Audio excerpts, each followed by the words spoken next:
favor, eu vou chamar a Tânia.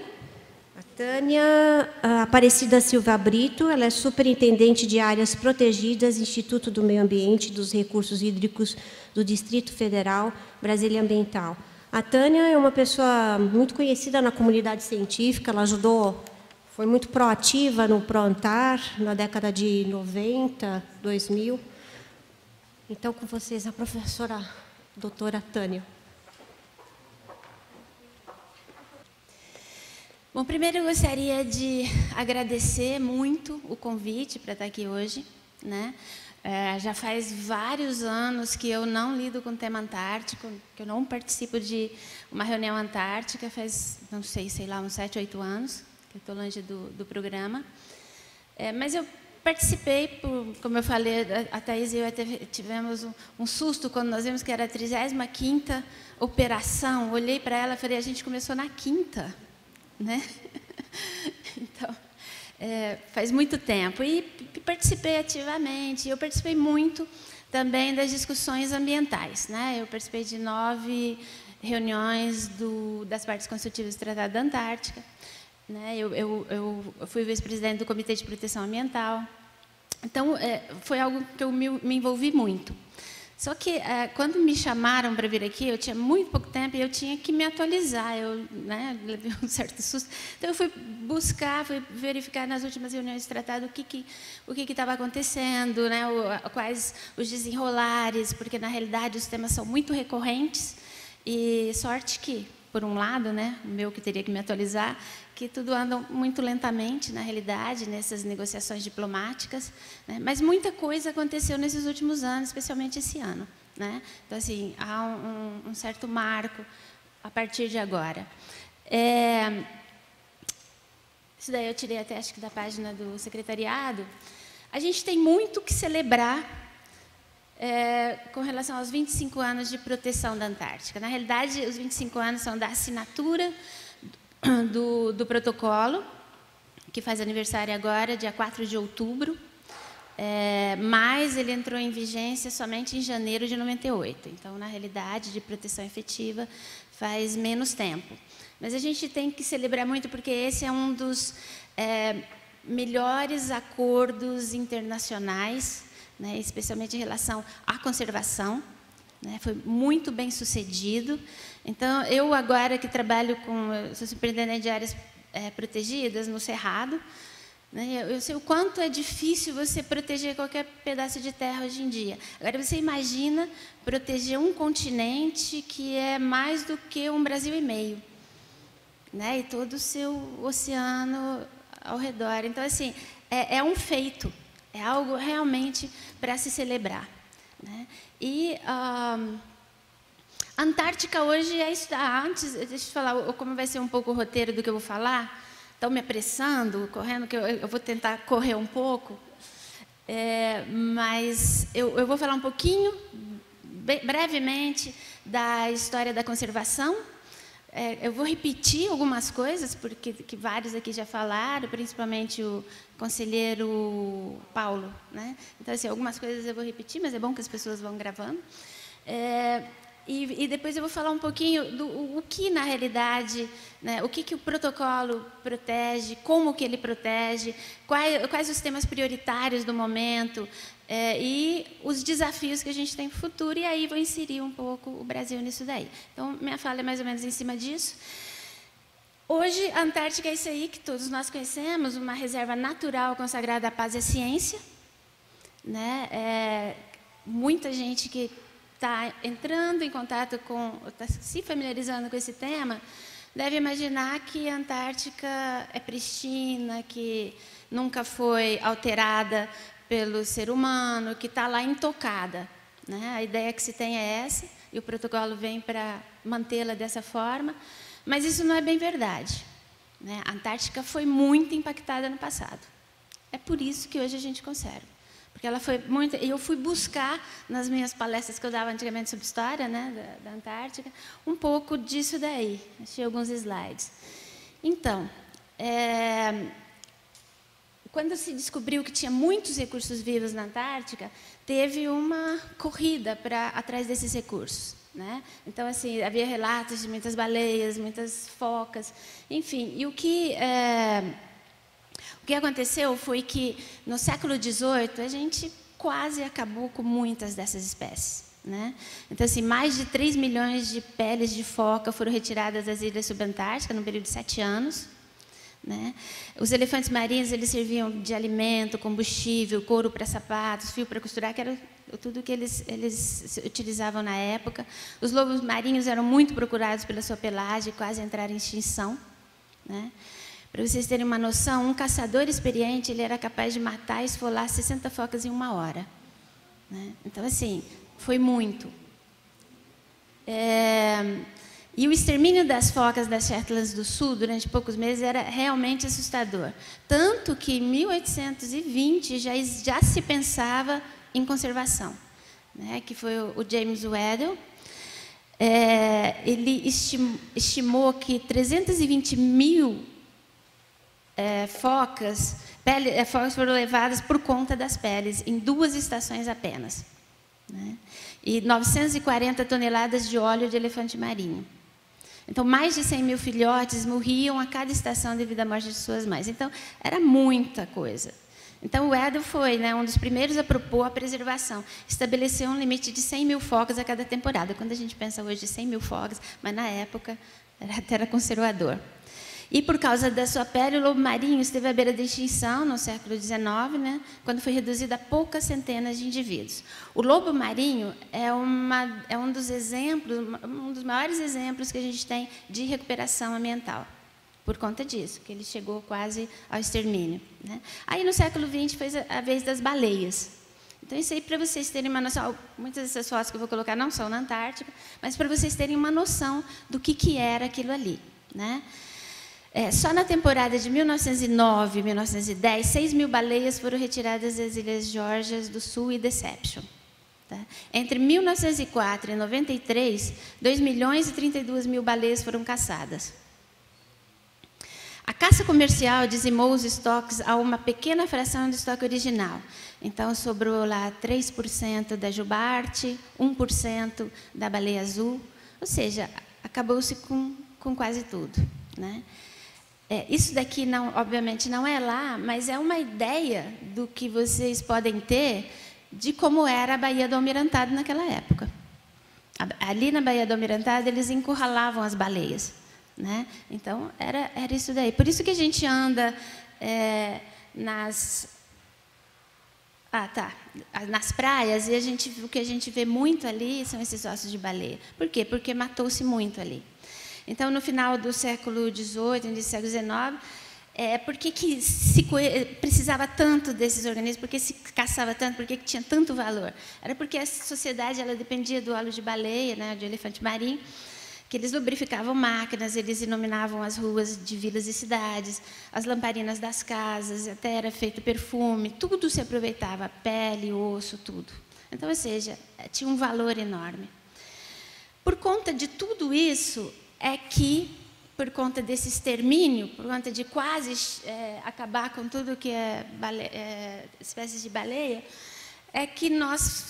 que se criou, que a humanidade criou mecanismos de conservação.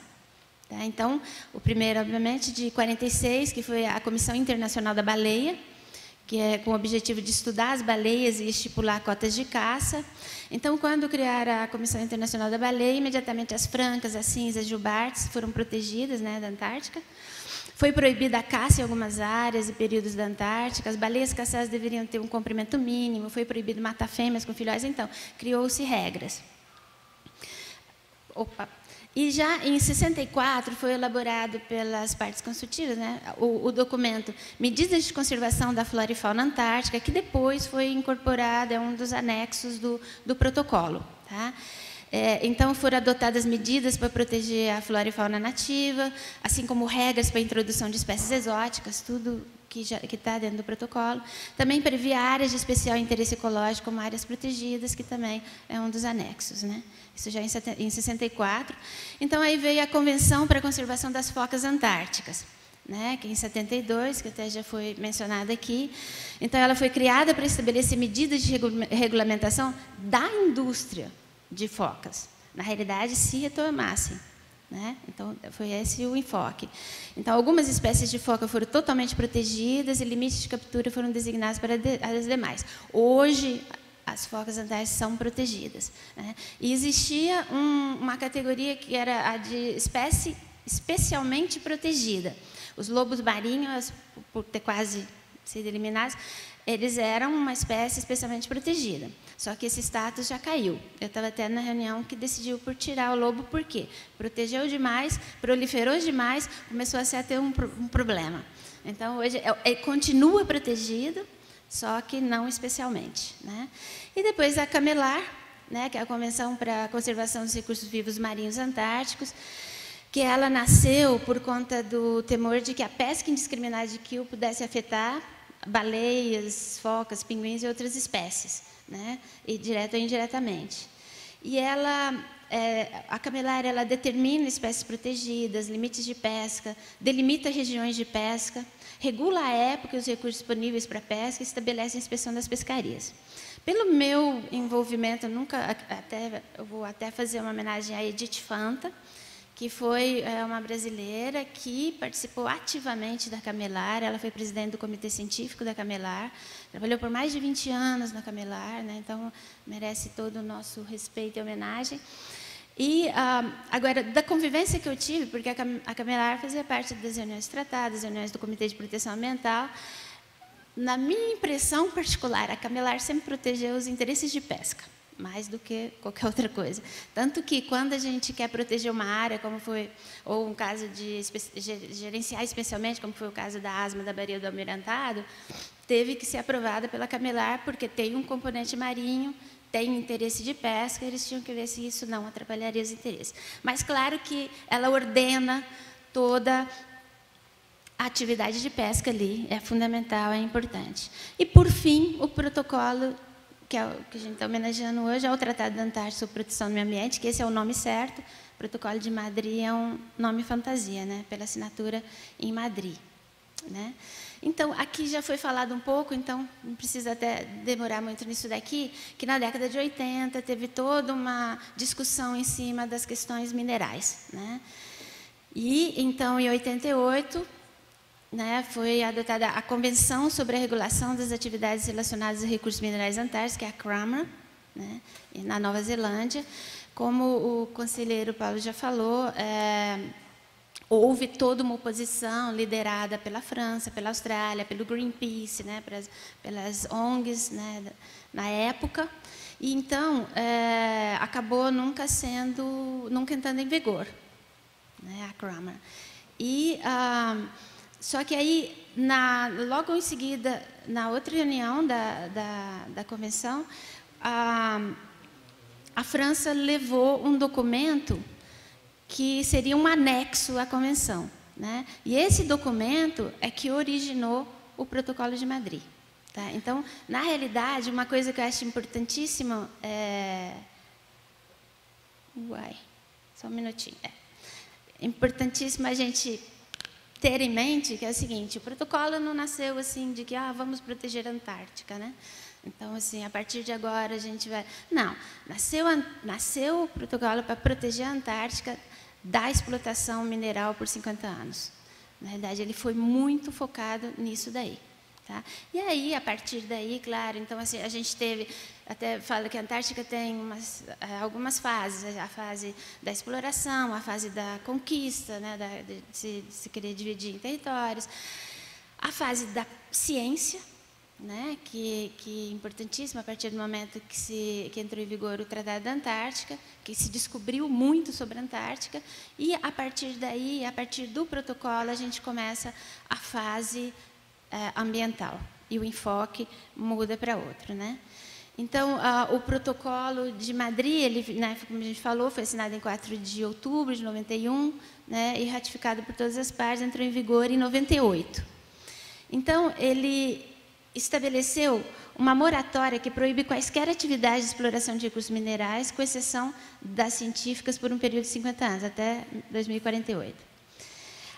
Aprovado por 26 partes consultivas na época, na existência daquela época, ele prevê que, se alguma dessas partes quiser suspender a proibição estipulada, terá que convocar uma conferência extraordinária. Essa suspensão só poderá ser aprovada por consenso entre todas as partes consultivas. A proibição só poderá ser derrocada se um regime legal sobre as atividades e recursos minerais estiver em vigor. Eu quis colocar um pouco isso daqui, porque foi a discussão muito desse ano, que até se confirmou, né, a proibição, e para mostrar que esse é um ponto-chave na história do protocolo, né? Ele traz no seu preâmbulo, né, que todo mundo já falou aqui, né, ele reforça as garantias previstas no Sistema de Tratado da Antártica, que a Antártica continuará para sempre sendo utilizada exclusivamente para fins pacíficos e não se converterá em cenário ou objeto de discórdia internacional. Ele reconhece que a Antártica oferece oportunidades únicas para o monitoramento e pesquisa científica dos processos de importância global e regional, né? E as partes se comprometeram por esse protocolo a assegurar a proteção global do meio ambiente antártico dos ecossistemas dependentes associados e designou a Antártica como reserva natural consagrada à paz e à ciência. E, no seu artigo 7, ele proibiu qualquer atividade relacionada com exploração de recursos minerais, exceto a de pesquisa científica. Bom, eu não vou falar, obviamente, que nem daria tempo, artigo por artigo, nem vou falar muito do protocolo, mas eu pensei pontos principais que acho que seria interessante colocar, né? Alguns dos princípios ambientais do protocolo, eu também não peguei artigo por artigo, mas puxei outros aqui junto, né? Ele requer que todas as atividades executadas na Antártica considerem o impacto potencial ao meio ambiente, ele controla e supervisiona as atividades científicas, logísticas, turísticas e não governamentais, estabelece um sistema de avaliação de impacto ambiental, cria um sistema de inspeção, né? Com relação à proteção da fauna e flora, ele requer permissão para retirada de fauna e flora, então há um controle grande, né? Cria provisão para espécies especialmente protegidas. Espécies, não fui verificar o que tinha acontecido, mas na época que eu estava lá, algumas espécies estavam querendo proteger, como, por exemplo, o albatroz, o petrel. Então, assim, existe ainda uma grande discussão em cima disso, né? Também, espécie exótica, que é uma das grandes preocupações, né?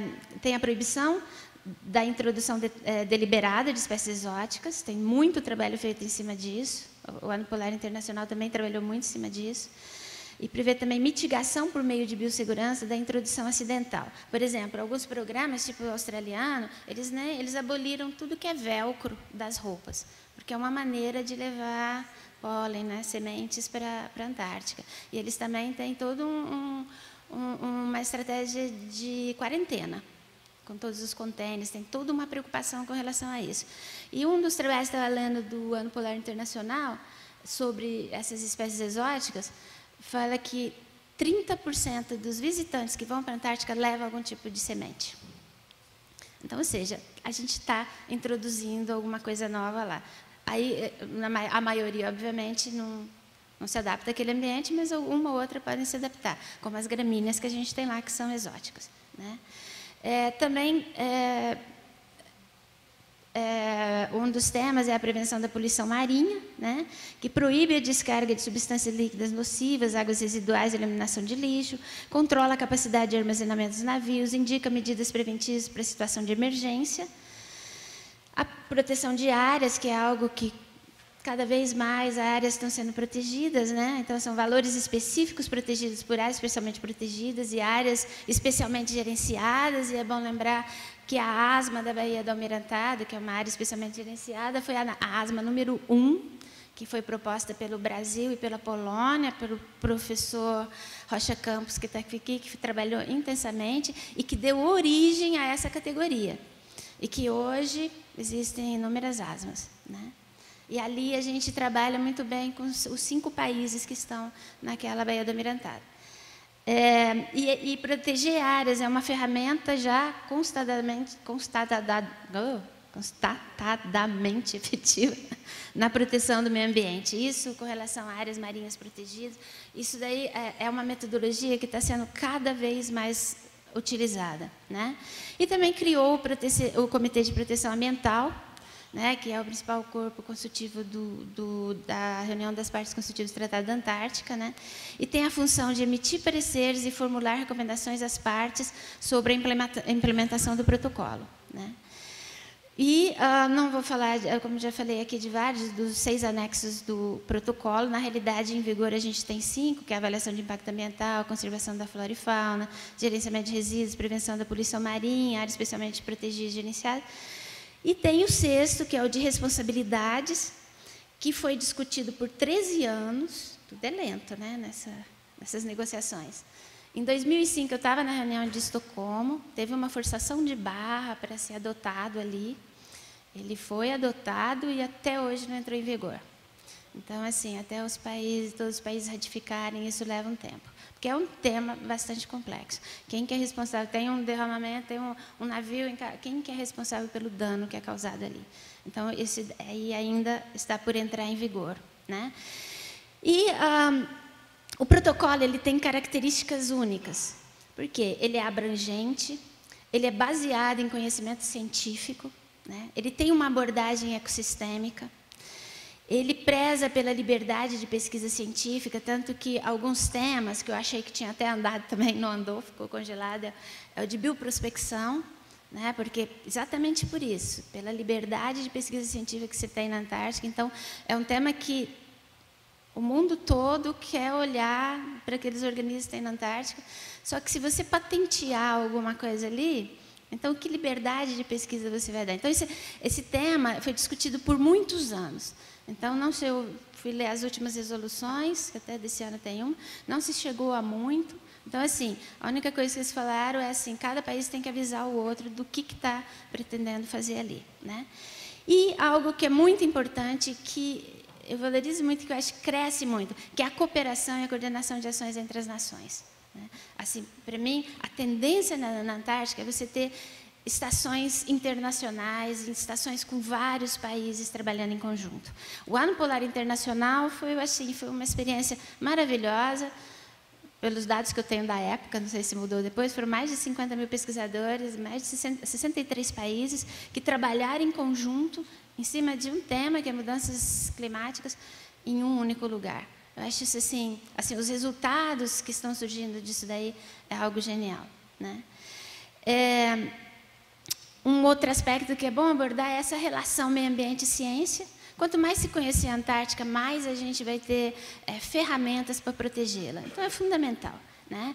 Então, assim, como eu já disse, é baseado em conhecimento científico. A ciência, ela baliza os direcionamentos futuros da Antártica. O SCAR, ele é um consultor importante dentro do Comitê de Proteção Ambiental, né? E temas prioritários são sempre jogados para o SCAR. O comitê ele tem focado em promover e apoiar a ciência em temas considerados desafios ambientais, né? E o SCAR tem desenvolvido ferramentas para a proteção ambiental, que por exemplo, eles estão fazendo um trabalho de domínios ambientais, estão fazendo um trabalho de regiões biogeográficas para a conservação antártica. Então, é uma relação muito próxima, né?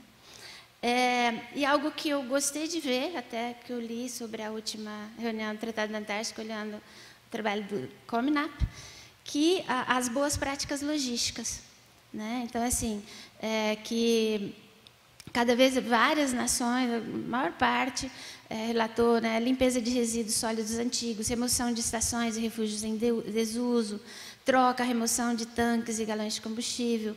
A cooperação internacional, nos últimos 10 anos, 93% dos programas compartilharam estações. Isso é um dado muito relevante, né? Acampamentos, aeronaves, portos, né? De alguma forma houve cooperação, né?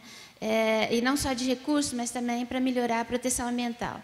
E também melhorou muito a troca de informações, experiência, infraestrutura, desenvolvimento de boas práticas ambientais. E eu coloquei até uma frase do presidente do COMINAP desse ano, que ele falou assim, que no início eles tinham a impressão que o protocolo ambiental iria atrapalhar a logística e a ciência, né? E que hoje eles aceitam isso facilmente e naturalmente. Poderia ter falado diferente, poderia ter falado que valorizam, então, mas pelo menos aceitam facilmente as regras ambientais, né? E aqui também eu quero parabenizar o PROANTAR, né, que eu ouvi falar que vários países elogiaram demais o trabalho que foi feito, o trabalho que o senhor apresentou, da remoção ali da estação, né, da limpeza. Então, assim, foi um trabalho maravilhoso e que contribuiu demais para a boa imagem que o Brasil tem lá fora. Então, assim, parabéns mesmo pelo trabalho que vocês realizaram, né? Então, o que isso, até citando, o senhor falou que a Antártica no Brasil tem 3 pilares, né, que é a ciência, a logística e a diplomacia. Então, eles falam, bom, e o meio ambiente nisso tudo? Mas é que o meio ambiente, na realidade, tem essa característica transversal. Então, ele permeia todos os pilares. Então, e aí dá para ver que ele já está incorporado dentro das atividades, né? Então, a gente não tem mais que ficar punindo, inspecionando, já está incorporado. Então, isso é um ganho fantástico, né?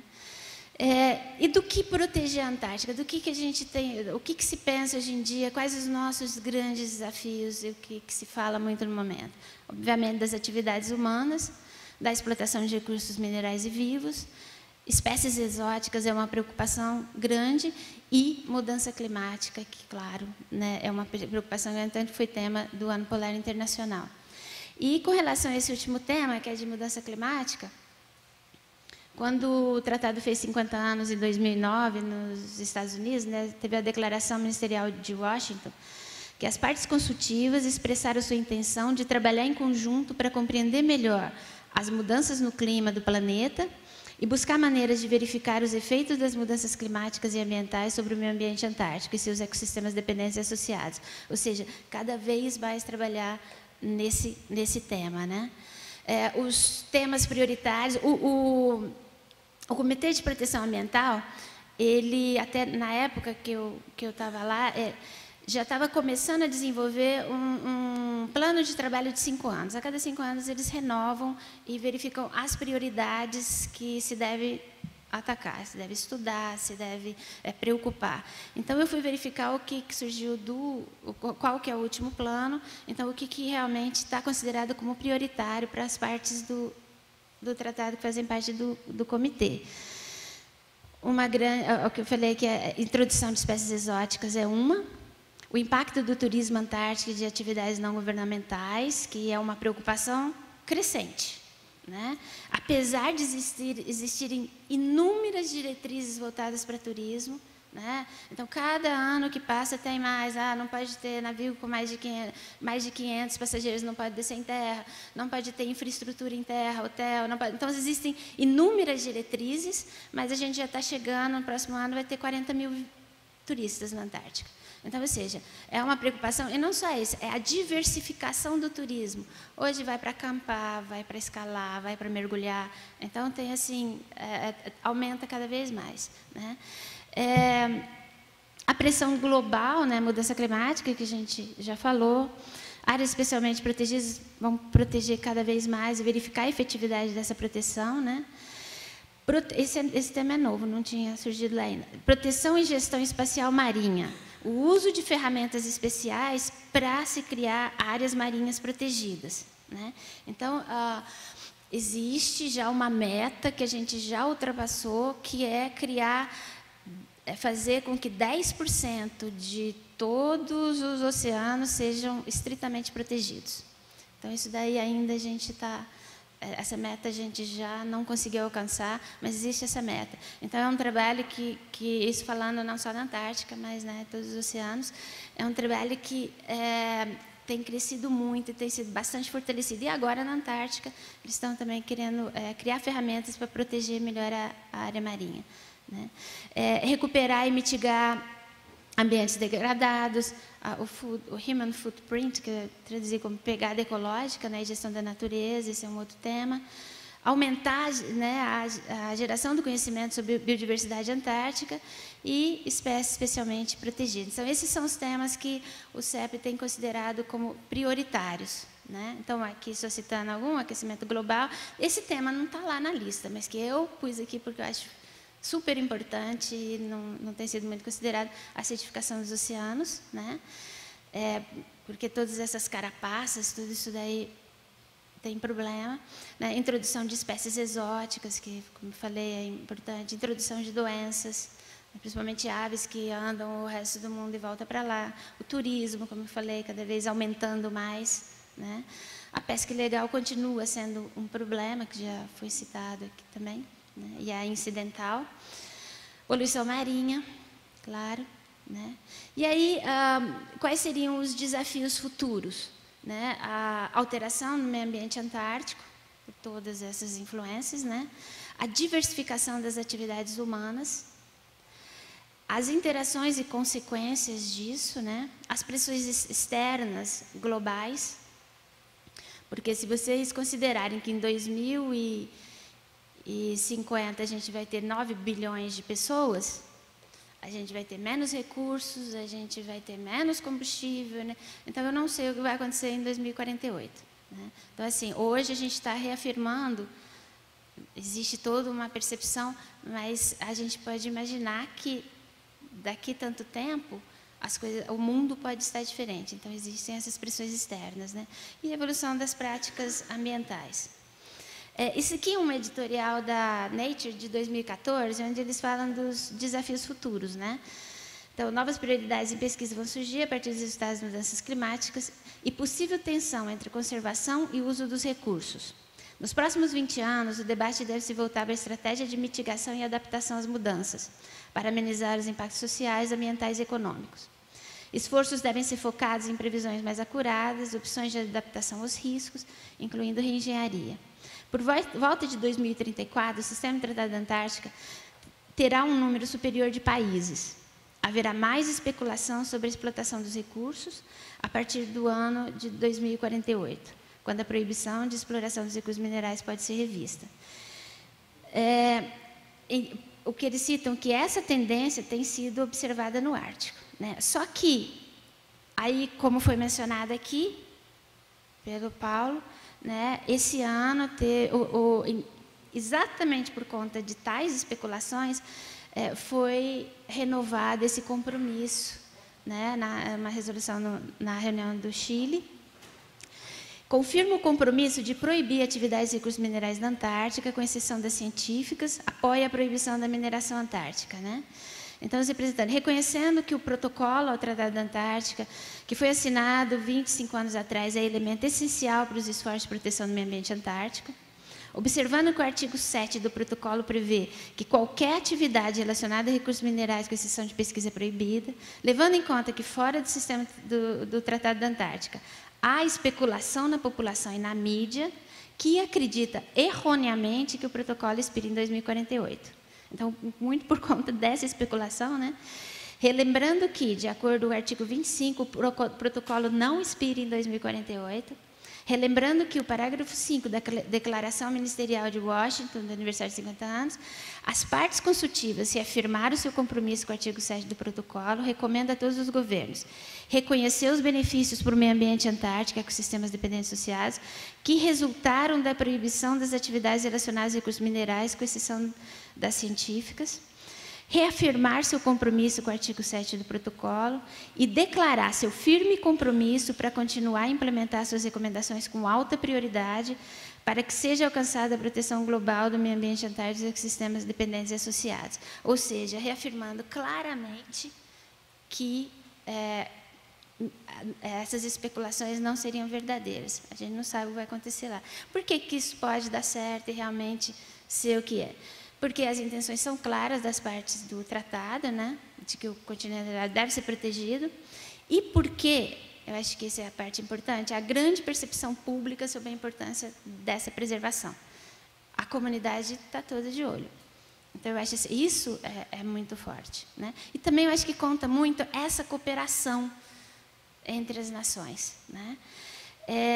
E também porque, depois de tanta pesquisa, de tanto que se sabe, porque hoje se tem dimensão da importância da Antártica no contexto global, da influência que alterações que ocorrem ali vão ter em outras partes do planeta, que a Antártica é uma parte importante do sistema ambiental global, que a Antártica é o refrigerador do mundo, é o principal servidor de calor terrestre, que é o maior controlador das correntes atmosféricas e oceânicas do planeta e da formação de águas de fundo, né, de todos os oceanos, que é a maior reserva de água doce do planeta, que é a região mais sensível às mudanças ambientais globais. Então, eu acho assim, isso está muito bem incorporado em toda a comunidade. Por isso que eu acho que é o que deve segurar. Para ter uma noção, isso aqui eu tirei de uma apresentação chilena, por isso da aderência da COAH.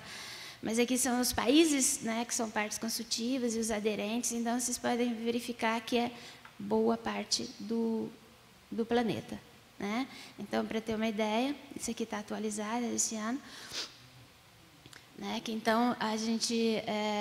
são 29 partes consultivas, que estão assinaram o protocolo ambiental, são 37, né, e no total, com os aderentes, seriam 53. Tá? Então, para terminar, eu gostaria de dizer o seguinte, eu peguei o lobo como... Né, eu faço bom uso das fotos do Armando, que eu adoro todos, mas o lobo que quase entrou em extinção e que continue ali preservado e que a gente só se mantenha longe dele, ou, por exemplo, isso aqui, imagina a estação brasileira assim, né, nessa boa convivência. Então, falando um pouquinho só dos reflexos do protocolo ambiental, que devia ser minha apresentação na realidade, nas atividades brasileiras na Antártica, eu vou só sintetizar, já falei, né, já dei o exemplo de como a gente já incorporou, né, que o protocolo ele sempre balizou as atividades brasileiras na Antártica, que o Brasil tem cumprido plenamente suas obrigações como parte consultiva, que sempre procurou implementar plenamente os regulamentos do protocolo, que contribui para o esforço internacional de geração do conhecimento e proteção do meio ambiente antártico e é reconhecido por isso. Né? Então, assim, o Brasil participou ativamente lá do Ano Polar Internacional, tem desenvolvido pesquisas de bastante qualidade, tem cooperado com muitos outros países e tem feito um trabalho muito bom de proteção ali na onde nós estamos. Então, para finalizar, esse é o meu último, só para ficar alguns temas, né? O protocolo ele revolucionou o sistema do Tratado da Antártica. Não, só antes vou fazer só um comentário da sua fala. Eu queria ter falado da parte de logística, que elogio, todo o trabalho foi feito, mas agora, com relação às questões trabalhistas, você falou que os funcionários eles começavam a trabalhar às 7 da manhã e paravam só quando o sol se põe. Só que era dezembro, e o sol quase não se põe. Só para não deixar passar. O protocolo revolucionou o sistema de Tratado da Antártica. Foi um dos maiores sucessos de conservação internacional. É um dos mais bem-sucedidos acordos internacionais. É o único lugar no mundo onde meio ambiente e ciência são prioridades. Isso é certo. Né? A Antártica é um exemplo de como as nações podem se unir em torno de interesse comum para o bem da humanidade. É uma questão global, né? E muitos países têm orgulho hoje da decisão de proteger o meio ambiente antártico. Eu acho que é isso. Foi muito além do meu tempo. Tânia, muito obrigada. Mesmo depois de vários anos, você não perdeu ainda o feeling. Está maravilhoso. Ela foi uma das brasileiras que quase que chegou a ser do CEP, a presidente do CEP. Né? Então, foi um privilégio poder escutá-la falando aqui com autoridade.